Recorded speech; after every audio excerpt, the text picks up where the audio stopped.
พี่เราไปในกูเท่ไหมจะถึงกูเท่แล้วเนี่ยไปกูเท่กันเลย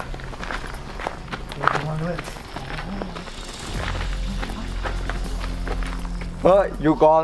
เฮ้ยไปไหนกันเนี่ย เฮ้ยเพื่อนตำมะโลครับทำไงดีอะตำมะโล ไปไหน เฮ้ยพี่สวัสดีครับ สวัสดีครับ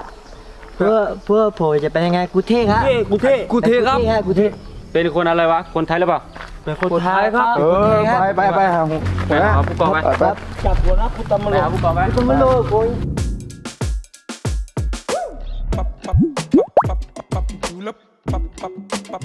นะครับมีผู้ต้องสงสัย3 คนครับ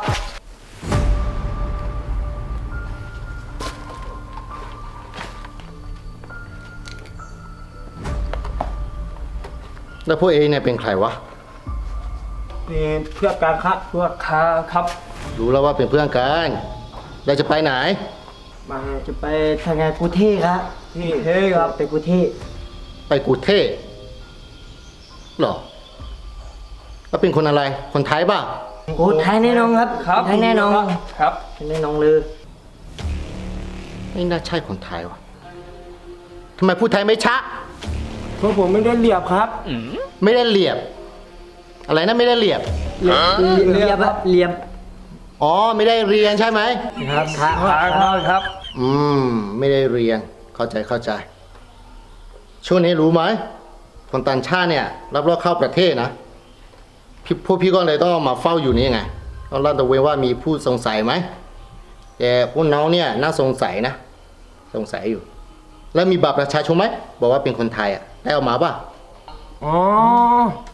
เพราะผมไม่ได้เอามาฮะ เป็นคนไทยไม่ได้เอาบัตรประชาชนมาเอ๊ะแกชื่ออะไรวะ ชื่อหมออูอะ อะไรนะ หมออูครับ มองอู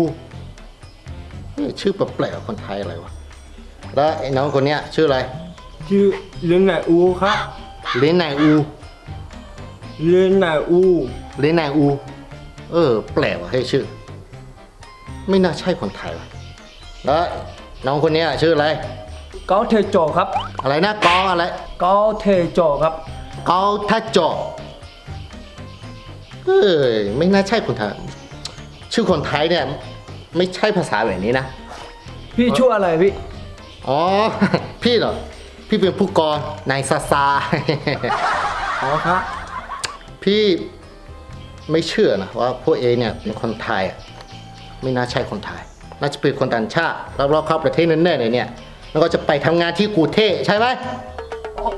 ครับผมครับเฮ้ครับผม แน่อย่าโกหกพี่นะ พี่รู้นะ พี่ดูออกนะ โอเค ถ้าอย่างนั้นร้องเพลงชาติไทยได้ไหมถ้าเป็นคนไทยอ่ะต้องร้องเพลงชาติไทยให้ได้ เพลงชาติไทย อ๋อโอเคครับนี่ครับเราได้ครับ มานี่ดิร้องเพลงชาติไทยได้ไหม ได้ครับพี่ได้ครับ ถ้าร้องไม่เป็น ถ้าร้องไม่ถูก ถ้าร้องไม่ชัดเนี่ย พี่จะจับนะ ครับพี่ครับ โอเค1 2 3เริ่ม ลอยกระทงลอย ไปนั่งอยู่ไหนลูก ครับพี่ คนต่างชาตินั่นแน่เนี่ยแล้วอีกคนนึงมาดิร้องเพลงชาติไทยได้ใช่ไหม นะครับ เห็นไหมเพื่อนเอเนี่ยไม่ใช่คนไทยร้องเพลงชาติไทยไม่ได้ ครับ ไปร้องเพลงอะไรว่าลอยกระทงไม่ได้ ครับ พี่ไม่ได้ตลกนะโอเค ถ้าน้องร้องไม่ได้พี่จะจับนะ ครับ โอเค1 2 3เริ่ม จังน้องเคยจังหรือเปล่าใช่ไหม นั่งอยู่ไปเนี่ยนั่งอยู่นั่งโดนจับแล้ว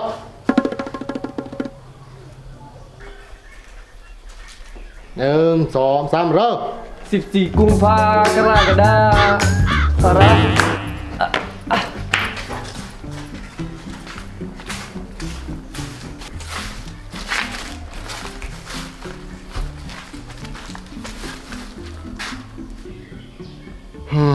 น้องเข้าใจไหม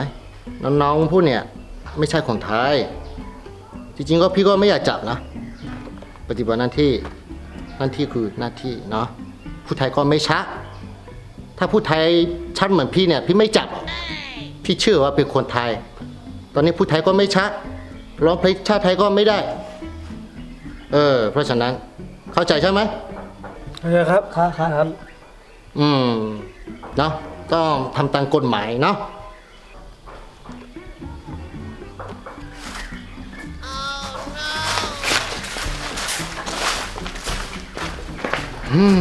เราก็เข้าใจปัญหาของเขาเนาะจริงก็มีหน้าที่ต้องจับนะไม่อยากจับหรอกมาโกหกเจ้าหน้าที่ได้ยังไงวะบอกว่าเป็นคนไทยพูดไทยก็ไม่ชัดแม่ร้องเพลงชาติไทยก็ไม่ได้แม่มาโกหกเจ้าหน้าที่ด้วยเนาเอ้ยก็หน้าที่คือหน้าที่นะทำไมได้